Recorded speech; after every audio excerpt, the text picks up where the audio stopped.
Selamat datang di edisi New Normal Lex Regis edisi ke-7. Edisi ke-7 masih melanjutkan membicarakan pada bab 3, khusus tentang saham.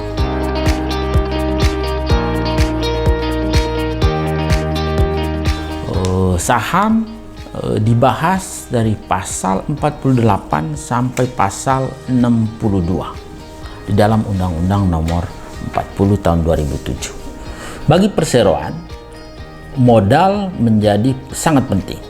Nah, saham adalah bukti bahwa seseorang adalah pemegang atau pemilik atas modal dalam perseroan.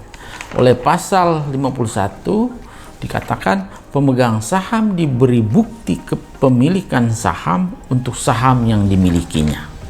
Dan saham harus dicantumkan di dalam mata uang rupiah dan dengan nilai nominal tertentu. Meskipun oleh pasal 49 juga dibuka kemungkinan bahwa saham tanpa nilai nominal dalam sektor pasar modal dimungkinkan.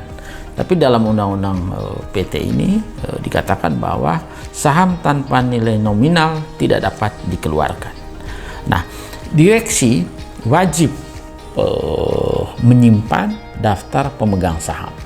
Daftar pemegang saham itu mencantumkan nama dan alamat pemegang saham, nomor tanggal perolehan saham yang diberikan, lalu klasifikasi saham, lalu setoran sahamnya, jumlahnya berapa, nama dari alamat orang lain yang apabila sahamnya dijaminkan, karena saham itu bisa digadaikan, juga bisa difidusiakan, juga bentuk setoran. Jadi kalau misalnya storenya pakai skill atau pakai benda tetap atau pakai bentuk-bentuk lain, itu mesti dicatatkan.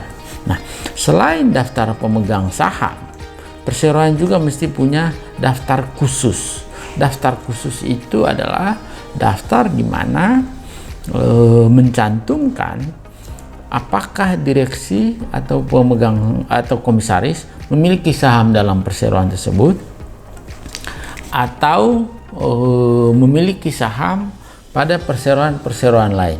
Itu penting bagi perseroan dalam rangka transparansi, sehingga perseroan pada saat melakukan transaksi tahu, apakah perseroan melakukan transaksi dengan perseroan di mana sahamnya dimiliki oleh direksi atau komisaris dari perseroan dimaksud. Nah, buku daftar pemegang saham, buku daftar khusus wajib disimpan, dikelola dengan baik oleh direksi perseroan. Nah, saham yang dimiliki oleh pemegang saham itu memberikan hak kepada pemegang saham untuk memberikan hak suara. Jadi satu saham mempunyai hak suara satu. Lalu kemudian mempunyai hak untuk memperoleh dividen atau hak-hak lain. Hak-hak lain itu hak untuk ajukan keberatan atau hak untuk memeriksa laporan atau hak untuk mengajukan gugatan. Nah, saham sendiri hanya satu saham harus dimiliki oleh satu orang. Bagaimana kalau misalnya saham itu dimiliki oleh beberapa orang? Misalnya karena warisan. Jadi misalnya seorang bapak kemudian meninggal, otomatis sahamnya dimiliki oleh para ahli warisnya. Artinya saham itu dimiliki oleh beberapa orang. Oleh undang-undang PT dan anggaran saham ditentukan bahwa jika satu saham dimiliki oleh beberapa orang, maka orang-orang tersebut wajib menunjuk wakilnya sebagai pemegang supaya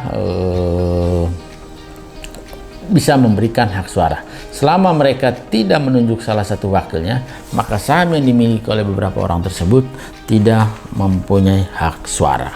Nah, saham sendiri bisa terdiri dari beberapa klasifikasi, baik saham dengan hak suara atau tanpa hak suara, atau saham yang mempunyai hak khusus untuk mencalonkan anggota direksi atau komisaris, atau juga saham yang dalam jangka waktu tertentu dapat ditarik kembali atau ditukar dengan klasifikasi saham yang lain, atau saham yang mempunyai hak untuk memperoleh dividen terlebih dahulu, juga termasuk pada saat ada likuidasi.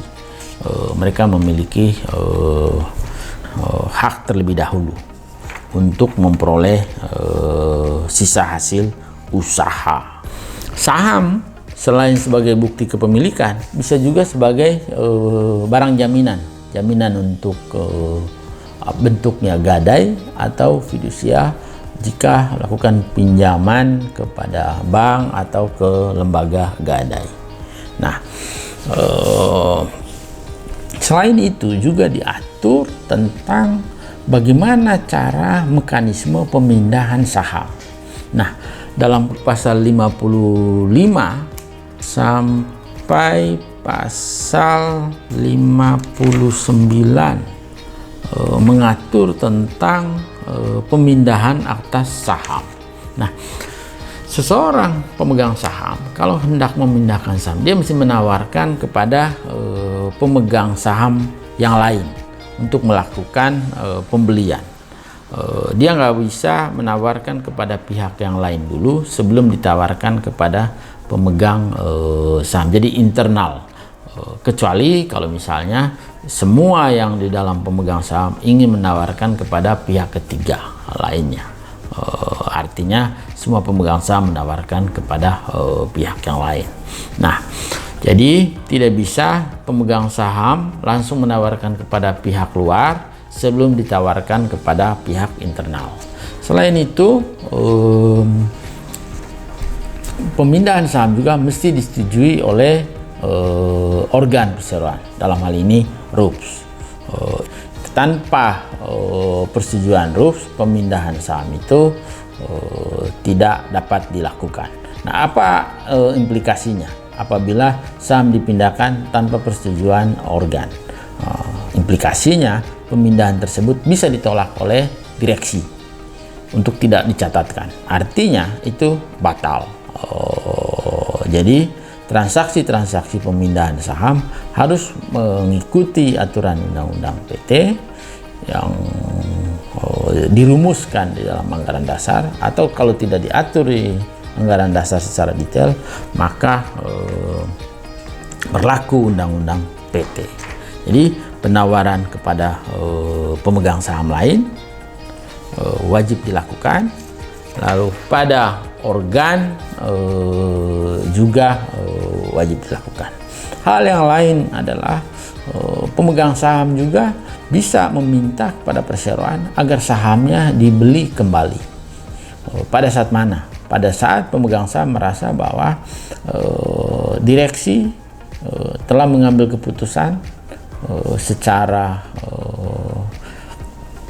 merugikan pemegang saham minoritas karena keputusan mayoritas. Maka dalam pasal 62 diatur bahwa pemegang saham bisa meminta perseroan untuk melakukan pembelian kembali. Itu kira-kira yang bisa dibahas dalam edisi kali ini terkait saham. Semoga membantu memberikan pemahaman kita tentang saham. Demikian, terima kasih.